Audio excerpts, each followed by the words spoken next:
Auf dem äußersten Südflügel sind es ostmärkische und Gebirgstruppen, die in scharfem Nachdrängen die polnischen Verbände werfen und sie um Lemberg und nördlich einkesseln und vernichten.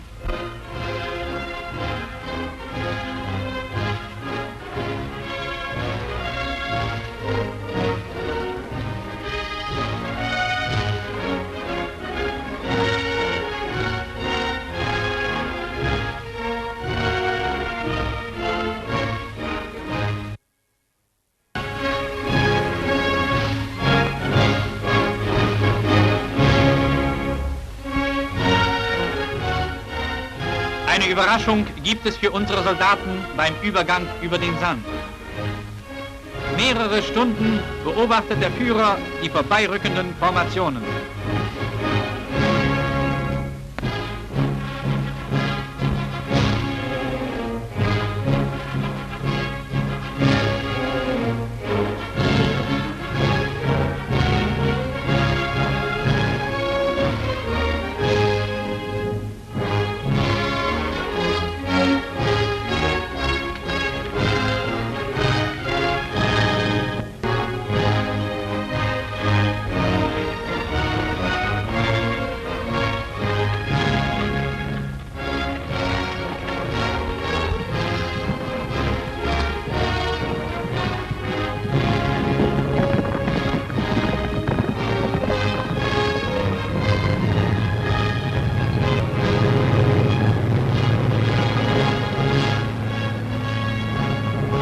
Das Bewusstsein, unter den Augen des Führers zu kämpfen, begeistert die Truppen immer wieder zu unvorstellbaren Leistungen.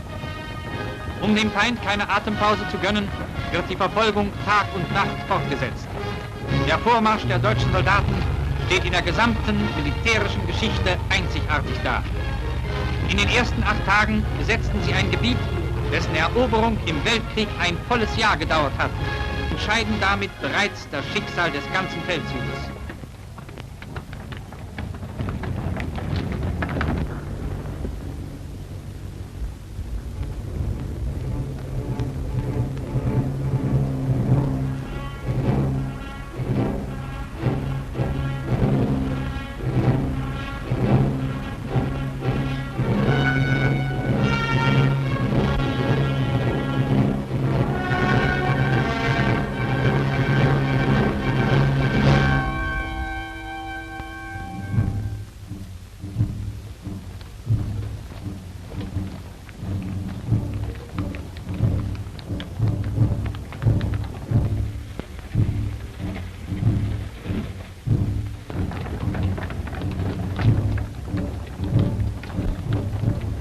Die ungeheuren Strapazen dieser Tage und Wochen haben unsere Truppen so ermüdet, dass sie überall den fehlenden Schlaf nachzuholen versuchen.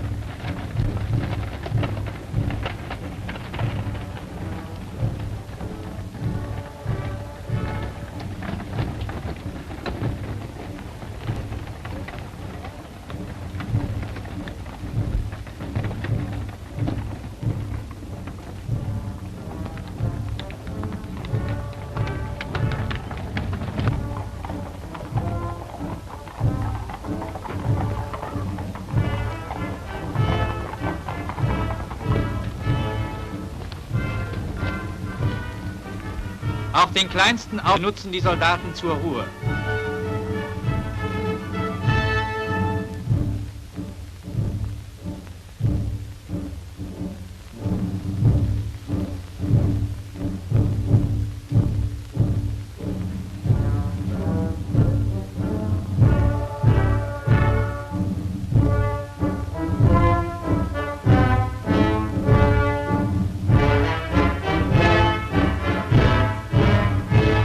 Nach der notwendigen Rast gilt die erste Sorge den Waffen, die stets intakt und einsatzfähig gehalten werden müssen.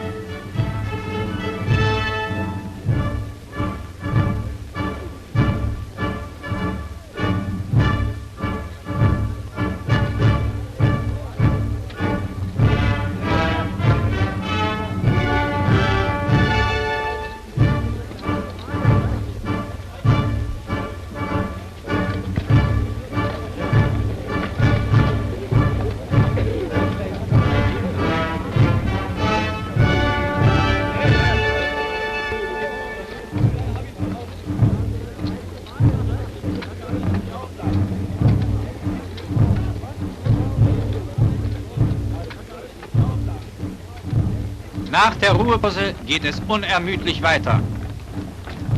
Der Nachrichtenhunger der deutschen Soldaten ist so groß, dass sie selbst auf dem Vormarsch die Frontzeitungen lesen, die ihnen Bericht geben von den stolzen deutschen Erfolgen und der Arbeit in der Heimat.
Unaufhaltsam ist der Vormarsch des deutschen Heeres.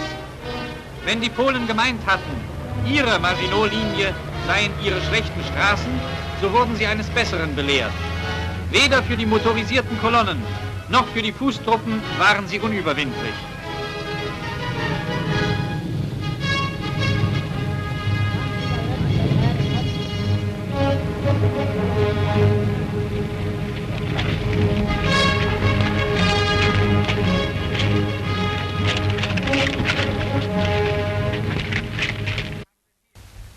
Der Oberbefehlshaber des Heeres, Generaloberst von Brauchitsch, der die Operationen des Heeres in Polen leitet, verteilt eiserne Kreuze an verdiente Soldaten.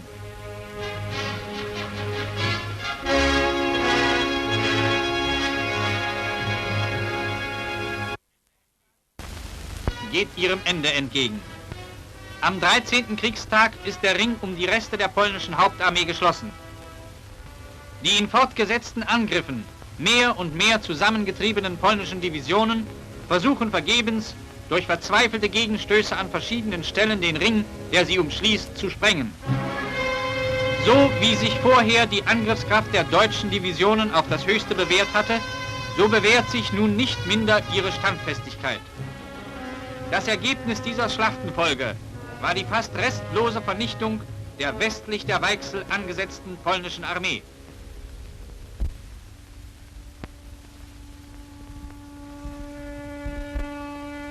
Der Wehrmachtsbericht vom 21. September 1939 meldet: 170.000 Gefangene, 320 erbeutete Geschütze und 40 Tankwagen. An der polnischen Armee ist nun wahrgemacht, was der Führer in Danzig sagte: Mit Mann und Ross und Wagen hat sie der Herr geschlagen.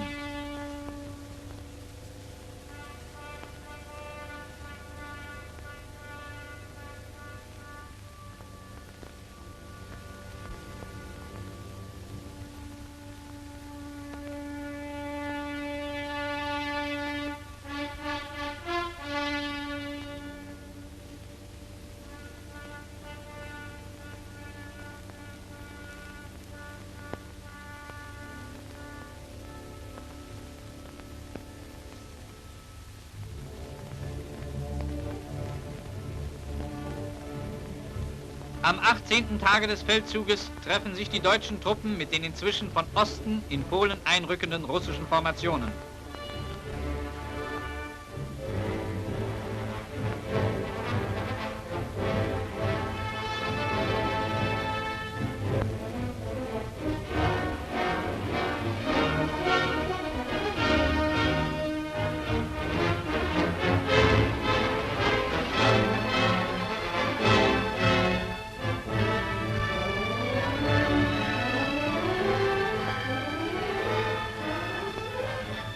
Nach kurzen Verhandlungen wird zwischen den beiderseitigen Interessengebieten eine Demarkationslinie vereinbart, die nach weiteren Verhandlungen des Reichsaußenministers von Ribbentrop in Moskau endgültig festgelegt wurde.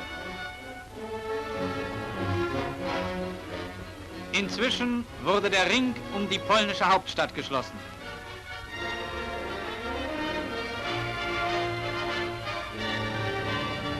Auf seiner Fahrt an die Front vor Warschau begrüßt der Führer seine Leibstandarte, die sich bei den harten Kämpfen in Polen glänzend geschlagen hat.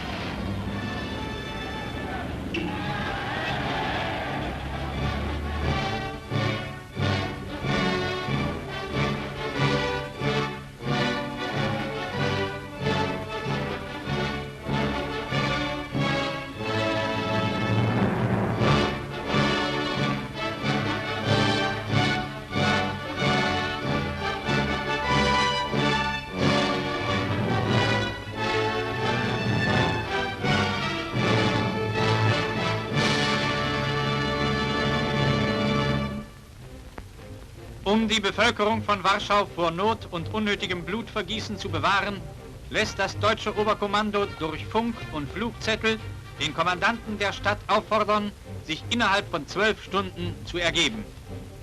Als diese Aufforderung ergebnislos verläuft, wird dem polnischen Kommandanten erneut vorgeschlagen, wenigstens den Abzug der Zivilbevölkerung zu ermöglichen. Auch diese Aufforderung bleibt ergebnislos. Lediglich 870 Angehörige des diplomatischen Korps und 1200 andere Ausländer können Warschau auf dem von den deutschen Kommandobehörden bestimmten Wegen verlassen. Sie werden von deutschen Offizieren in Empfang genommen und weitergeleitet.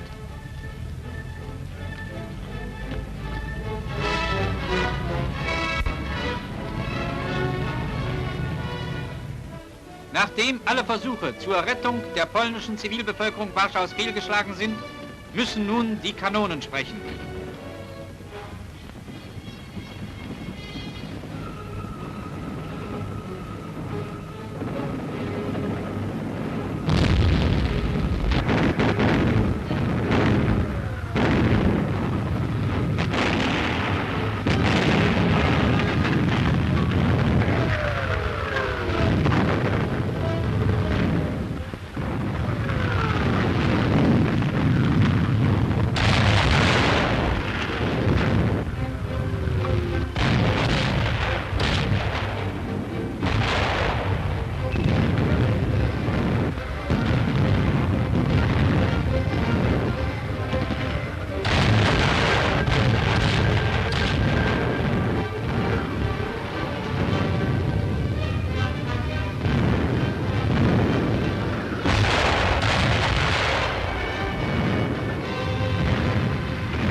Endlich, nach mehrtägiger Beschießung, erklärt Warschau am 27. September 1939 die Kapitulation. Im Weichbild von Warschau empfängt General Blaskowitz den polnischen Parlamentär.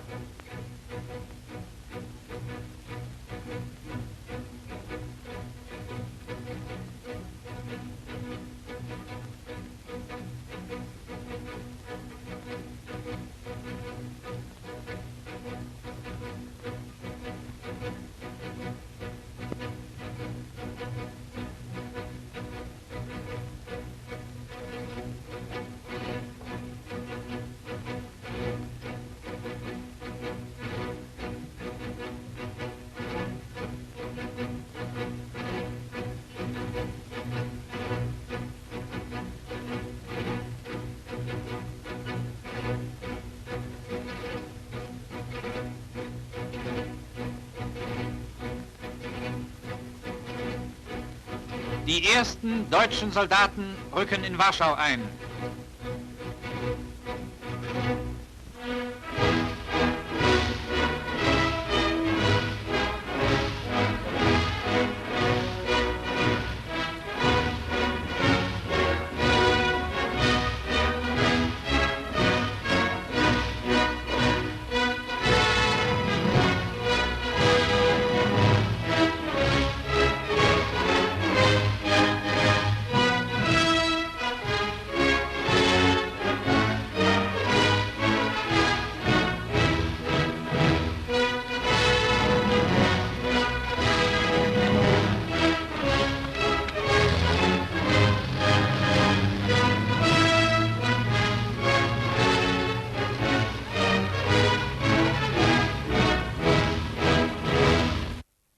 Findet man noch die Plakate, in denen der inzwischen geflohene polnische Regierungsklüngel die Bevölkerung zum Freischärlerkampf gegen deutsche Soldaten auffordert.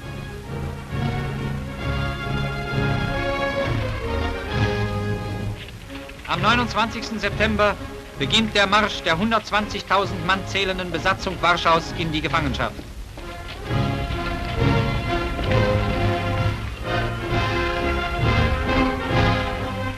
Nach der Übereinkunft zwischen dem deutschen Oberkommando und dem deutschen Befehlshaber haben die Mannschaften kompanieweise anzutreten und ihre Waffen abzulegen. Ein deutscher Offizier durchschneidet das weiße Band der vorher festgelegten Aufmarschgrenze. Eine Formation nach der anderen verlässt so entwaffnet die Stadt. Tag und Nacht geht dieser endlose Zug der Gefangenen in die deutschen Sammellager. Der Feldzug in Polen ist zu Ende.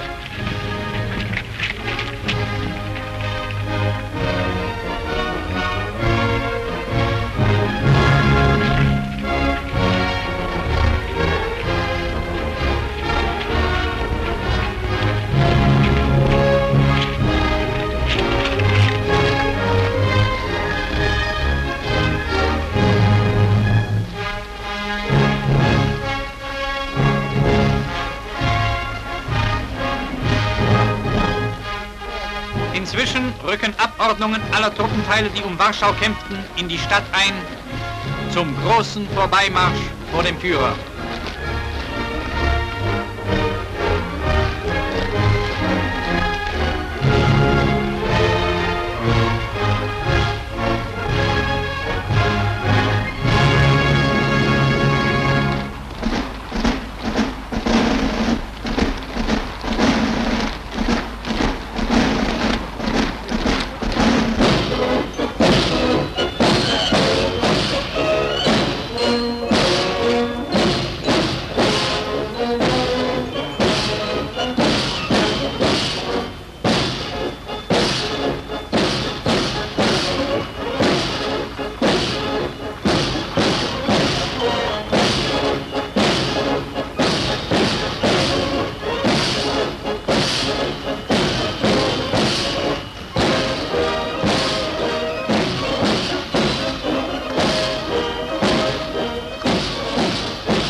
Leuchtenden Auges und in ausgezeichneter Disziplin ziehen unsere Soldaten an ihrem obersten Befehlshaber vorüber.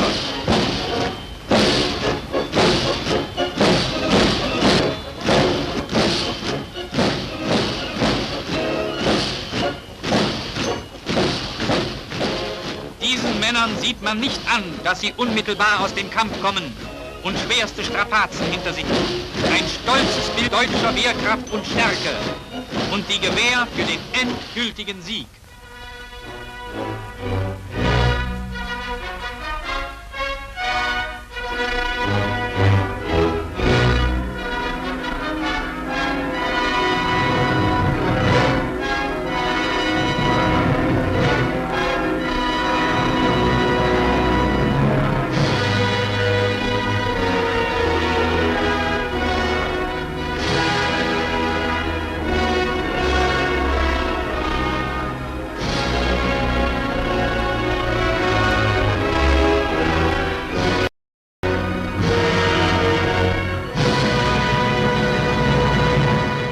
film Feldzug in Polen est un film qui a été tourné par les instances de propagande allemandes, par le ministère de la propagande et de l'éducation populaire.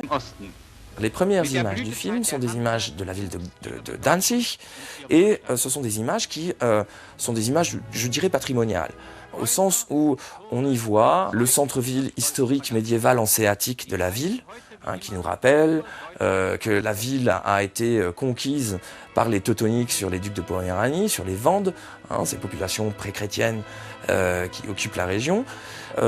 Après ces images, qui sont des images patrimoniales et qui nous montrent donc une ville typique d'Allemagne du Nord, en gros, il faut le dire, au moment où les nazis décident d'envahir la Pologne, on revient à un plan qui va être un plan plus de court terme, dans lequel on nous explique qu'après la défaite de 1918, la ville est devenue une ville libre. Une ville libre, ça veut dire quoi? Ça veut dire qu'elle n'est ni polonaise ni allemande, mais administrée par la Société des Nations. Et que cette ville libre, à dominante allemande, s'est toujours sentie allemande et de facto injustement séparée du territoire allemand par les traités de la Première Guerre mondiale. Polen hatte im Sinne des Versailler Diktats die Aufgabe, Deutschland ständig im Osten zu bedrohen und ein festes Glied in der Einkreisungskette zu bilden, die England und Frankreich Deutschland legen wollte. Entre 1933 et 1939, les Allemands vont, au plan diplomatique, réussir à renégocier leur réarmement et petit à petit, d'abord en 1935 avec le référendum sur la Sarre, puis avec la remilitarisation de la rive gauche de la Rhénanie, et enfin à partir de 1938 avec la réunification Autriche-Allemagne et l'invasion des Sudètes, les Allemands mettent en place une politique très rationnelle, très méthodique, d'élimination des conséquences du traité de Versailles. Pour eux, le traité de Versailles fait partie d'un complot visant à l'élimination de l'Allemagne en tant qu'entité politique, mais aussi, pense-t-il, en tant qu'entité biologique. Et la Pologne constitue la pièce maîtresse et l'aboutissement de cette politique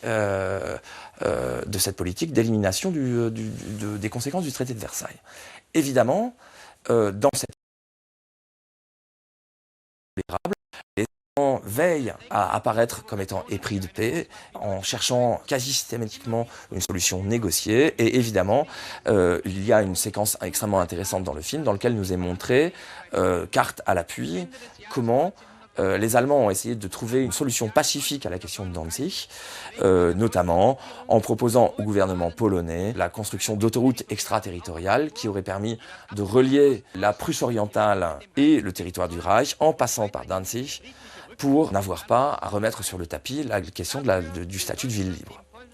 Évidemment, le film nous montre une interprétation toute personnelle de la réponse polonaise en montrant les Polonais comme étant de sorte de marionnettes entre les mains de ceux qui sont les véritables grands ennemis du Reich, c'est-à-dire les Français dans une moindre mesure, mais surtout les Anglais, qui sont censés être l'ennemi ultime de l'Allemagne, ennemi ultime parce que les Anglais chercheraient d'une part une domination européenne et de l'autre serait le pays le plus enjuivé, évidemment, du concert européen. Außenminister von Ribbentrop auf dem Flugwege nach Moskau, in Anwesenheit Stalins mit Außenkommissar Molotow einen Nichtangriffs- und Konsultationspakt abzuschließen. À partir du printemps 1939, les Allemands se préparent à l'échec des solutions négociées et mettent en place, d'une part, à l'été 1939, le pacte de non-agression germano-soviétique qui, par un certain nombre de clauses secrètes, constitue un prodrome de l'agression contre la Pologne, au sens où il est mis en place, dans ce pacte de non-agression germano-soviétique, un nouveau partage de la Pologne, identique à celui de 1763. You will have read the report about the agreement reached between Russia and Germany, which has surprised the world. I would earnestly hope that in face of all the consequences of a resort to force, and before any step is taken which cannot be retraced, reason may yet prevail. On est en face d'une politique étrangère et d'une vague d'expansion impériale qu'il faut bien détailler pour bien comprendre que tous les actes nazis ne sont pas de l'ordre de la conspiration. L'utopie d'expansion impériale que va mettre en place le Troisième Reich connaît en 1939 un infléchissement qui va être déterminant. Trotzdem bietet der Führer noch einmal eine friedliche Regelung des Konfliktes an. Als Polen auf dieses Angebot zurückweist, erklärt daraufhin der Führer am 1. September 1939, dass von jetzt an Gewalt... De 1933 à 1939, les Allemands mettent en place une politique dont l'objectif est très clair. Il s'agit pour eux, d'une part, de recouvrer leur intégrité territoriale mise à mal par Versailles, et de l'autre, de mettre en place une politique qui est une politique de puissance, mais une politique de puissance qui est chargée, dont l'objectif est de protéger les minorités allemandes qui se trouvent en Europe de l'Est, dans les Sudètes, en Tchécoslovaquie, en Pologne, dans les pays baltes, en Russie, et de mettre en place une politique qui à la fois promeuve les droits de ces minorités ethniques et en même temps les protège contre des politiques de nationalisation qui sont mises en place par ces jeunes États. Die Grenze ihrer Heimat gegen den drohenden polnischen Zugriff zu schützen, greifen die wehrfähigen Männer Danzigs zu den Waffen. Die Danziger SA wird als Selbstschutz eingesetzt. Le film est intéressant parce qu'il donne un vrai aperçu de ce qu'a pu être ce que l'on appelle le Blitzkrieg, la guerre éclair, et la façon dont les Allemands ont développé ce type de pratique de combat. Ça consiste à monter des unités qui sont en première ligne, des unités d'assaut, des fantassins, des pionniers, qui sont assez lourdement armés, qui sont constitués par petits groupes, très décentralisés, appuyés par une artillerie qui doit pouvoir à la fois avancer, être extrêmement coordonnée avec ces groupes, tout en ayant relativement peu de liaison avec eux, très coordonnée avec ces groupes, et qui est appuyée sur des éléments blindés, qui doivent percer les défenses. Cette avancée coordonnée des blindés, de l'artillerie et des groupes d'assaut est coordonnée elle-même avec une attaque aérienne qui est destinée d'une part à briser les résistances de l'artillerie adverse et de l'autre surtout à désorganiser les voies de communication pour que les renforts n'arrivent pas et pour couper la retraite des armées désorganisées.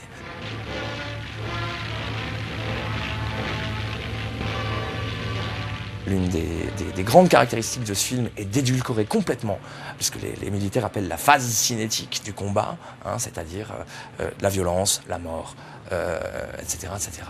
Et évidemment, les images qui ont été choisies dans le film sont des images qui ont été soigneusement sélectionnées, c'est-à-dire que ici, dans cette séquence, c'est un nœud ferroviaire qui est visé. Nœud ferroviaire qui constitue un objectif certes civil mais stratégique, donc parfaitement bombardable au regard des lois internationales de la guerre. Il n'en reste pas moins que les Stuka ont aussi servi à bombarder des colonnes de réfugiés, à bombarder des colonnes de soldats avançant au front, et qu'une grande partie de la mortalité observée pendant la campagne de Pologne, et pendant les campagnes jusqu'en 1940, sont des mortalités dues au bombardement aérien avec des escouades entières de soldats, des sections entières de soldats qui sont couchés dans la même seconde et dans la mort par des éclats d'obus et des éclats d'artillerie. In den meisten Dörfern und Städten haben die Polen beim Rückzug sämtliche Häuser und Höfe in Brand gesetzt.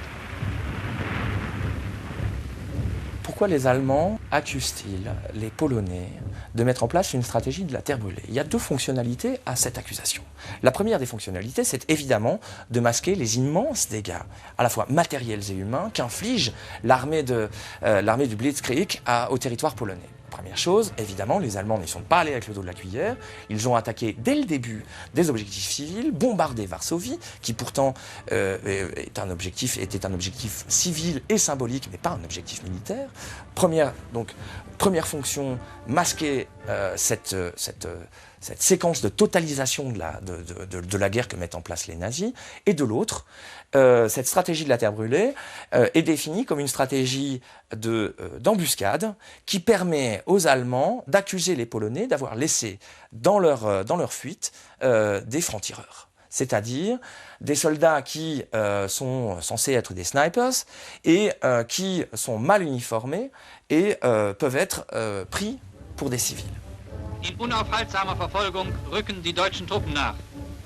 Oft trifft sie unerwartet aus dem Hinterhalt das wohlgezielte Feuer aufgehetzter Elemente aus der polnischen Zivilbevölkerung. La campagne de Pologne a été aussi le théâtre de la mise en œuvre, pour la première fois en temps de guerre, de ces groupes d'intervention mis en place par la Gestapo et le service de renseignement de la SS, le SD, pour assurer le contrôle des territoires envahis, le contrôle immédiat des territoires envahis pour le Troisième Reich. Hein. Ces groupes sont formés de militaires de la Waffen-SS, de policiers de la Gestapo et d'officiers de renseignement du service de sécurité. Ils ont existé en Tchécoslovaquie et en Autriche. Ils étaient chargés à ce moment-là d'opérer des arrestations, de garder des bâtiments publics, de mettre la main sur les archives et les fichiers des différentes polices politiques. Et leurs missions n'ont pas changé entre l'Autriche, les Sudètes et la Tchécoslovaquie. La grande différence entre les groupes qui ont été mis en place dans ces trois différents pays et ceux qui vont être mis en place pour la Pologne, ce sont les pratiques. Pour la campagne de Pologne, les Einsatzgruppen vont exécuter pratiquement 12 000 personnes, civiles pour la plupart. Le film Feldzug in Polen aborde de façon quasiment frontale ce type d'exaction.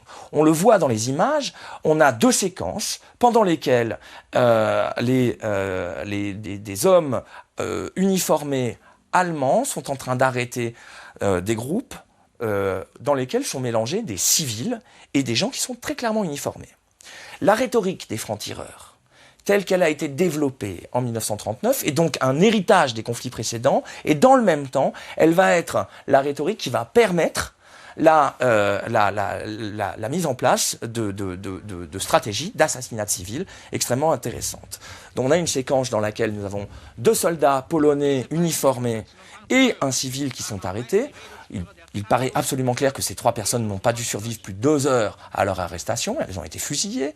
On a une deuxième séquence dans laquelle on voit des soldats allemands arrêtant un certain nombre de personnes, dans lequel sont mélangés à la fois des civils et des militaires, mais en plus on voit l'agression contre les prêtres, avec un prêtre qui a été arrêté. Et enfin, dernier axe de légitimation de ce type de séquence, on voit quelqu'un en uniforme qui visiblement est Volksdeutsche, qui visiblement a été blessé pendant la séquence, à qui l'on présente une ligne d'hommes, les uns civils, les autres militaires, et il est chargé, ce Volksdeutsche, de désigner ceux qui ont été les agresseurs des communautés Volksdeutsche.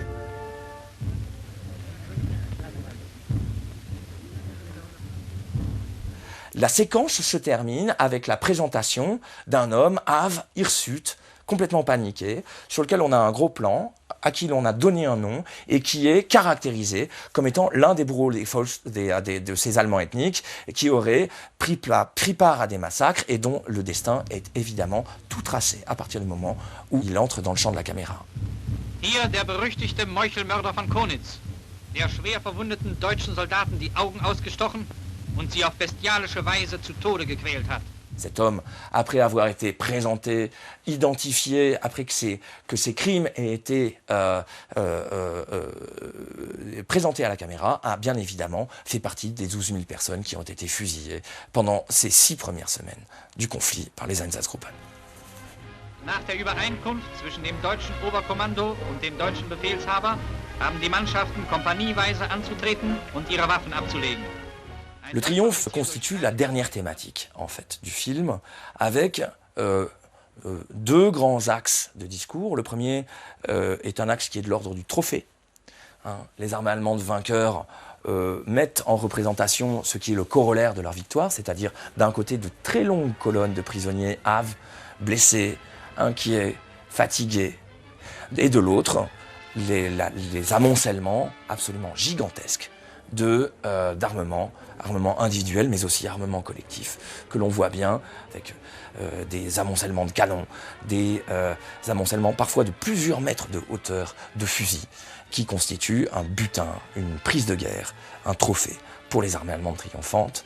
Et cette mise en film, mise en photo de ces amoncellements de butin montre bien en fait que l'on a affaire à un triomphe qui est total et à une société polonaise qui va être complètement désarmée face à l'occupant allemand. Leuchtenden Auges und in ausgezeichneter Disziplin ziehen unsere Soldaten an ihrem obersten Befehlshaber vorüber. Le dernier intérêt du film, qu'on ne voit pas à l'intérieur, c'est qu'il est pour moi l'expression à la fois la plus achevée et la dernière en date de cet imaginaire de réparation, car la campagne de Pologne marque une césure profonde dans l'imaginaire nazi.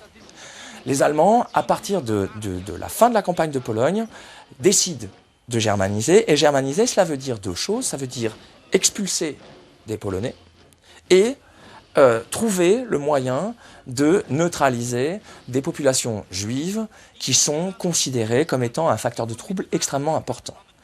Donc, ce qui va se passer, c'est que les Allemands font le choix fondamental de faire revenir les Allemands des minorités ethniques polonaises certes, mais aussi baltes, russes, roumaines, de les faire revenir à l'intérieur du Reich et d'utiliser ces minorités Volksdeutsche en les installant sur des territoires anciennement polonais pour pouvoir germaniser ces territoires. Le choix fondamental qui consiste à faire une clé d'expulsion de 1 à 4, c'est-à-dire quand je fais revenir un Volksdeutsche, je suis obligé d'expulser 4 Polonais ou Juifs, ce choix-là va amener à la mise en place d'une politique de plus en plus désorganisante pour les territoires polonais, avec la mise en place de flux migratoires forcés massifs qui vont désorganiser les économies locales, conduire les Allemands à faire le choix de nourrir le moins possible les communautés juives, et donc tout à la fois de les concentrer, de leur faire perdre tout moyen de subsistance et de ne pas les nourrir. À partir de l'hiver 1939, les communautés juives font l'objet de mise en ghetto qui a pour corollaire un an plus tard, en janvier 1941, de transformer ces ghettos en gigantesques mouroirs. À partir de la campagne de Pologne, si vous voulez, les choix politiques qui vont être opérés par les nazis et qui sont des choix qui sont marqués par l'utopie, mettent en place des conséquences mécaniques qui conduisent à une augmentation extrêmement forte de la mortalité dans les communautés juives, mais aussi, dans une certaine mesure, dans les communautés polonaises.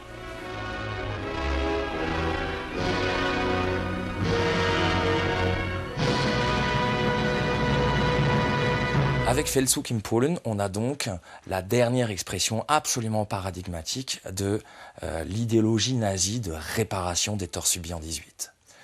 Cette expression disparaît immédiatement après la fabrication du tournage du film, car après la conquête vient le temps de l'aménagement, après la réparation vient le temps de l'utopie et le temps de l'extermination.